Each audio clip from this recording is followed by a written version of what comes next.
The Lord will guide you always. Isaiah 58:11. The stars were just fading from the sky as the Hebrew families finished packing their things. Soft footsteps crunched in the sand. Low whispers filled the air. Children held tight to their mothers' hands. Fathers carried bundles of bread and blankets. And at the front of it all stood Moses. His eyes were fixed ahead. His heart beat with hope and a little fear. They were living, really living, after hundreds of years of slavery, after so many prayers, tears, and painful days. God had kept His promise, and now His people were free. The journey started slowly. The sun peeked over the hills as the line of people stretched across the desert. Elders with walking sticks, babies wrapped tight in shawls, little children with sleepy eyes riding on carts or their parents' backs. No one knew exactly where they were going, but they all knew this: God was leading them. Moses looked around as they walked.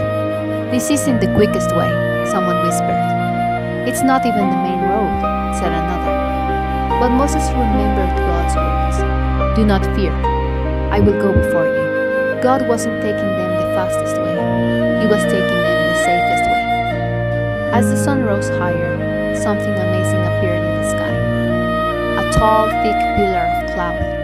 It moved slowly, right in front of the people. And wherever it went, the people followed. "It's God," Moses said. "He's showing us the way." Everyone stared in awe. A cloud that led them. And later that night, the cloud turned into a glowing flame. Even in the dark, God was there. But back in Egypt, Pharaoh sat alone, his fists clenched, his face darkened. "What have I done?" he roared. "They're gone! All our workers, all our builders." He stood up and shouted, "Get the chariots! Get the army! We're going after them!" And so, with dust rising and horses thundering, Pharaoh's army began chasing after the people of God. Meanwhile, the Hebrews had reached the edge of the sea. Waves splashed against the shore.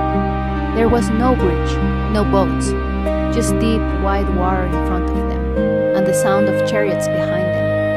People began to panic. "Moses, what do we do? Why did we leave Egypt? We're trapped." Moses didn't shout. He didn't run. He looked up, and he listened. God's voice came again.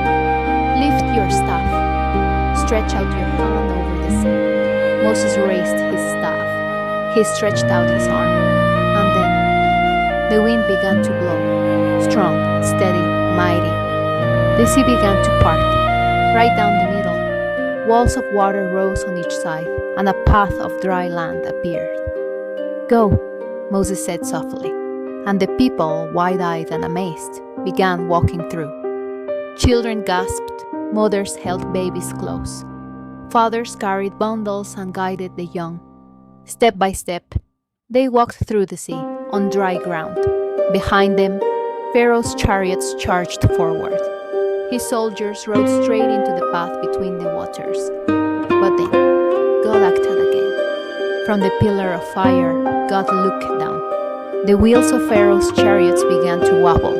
Some fell off. The soldiers were confused. "Turn back," they shouted. But it was too late. Once every last Hebrew had stepped out onto the other side, God said to Moses, "Stretch out your hand again." And Moses did. The sea came crashing back together.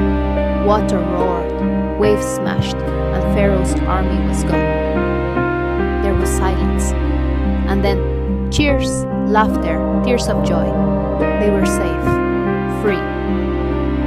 Miriam, Moses' sister, picked up a tambourine. She began to dance and sing. "The Lord has thrown the horse and rider into the sea." The people sang with her, they clapped, they praised God. Because what had just happened was a miracle. That evening, the camp was peaceful.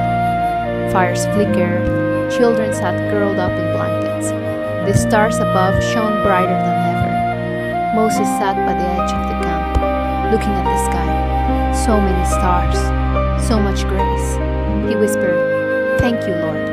You've delivered us. We are yours.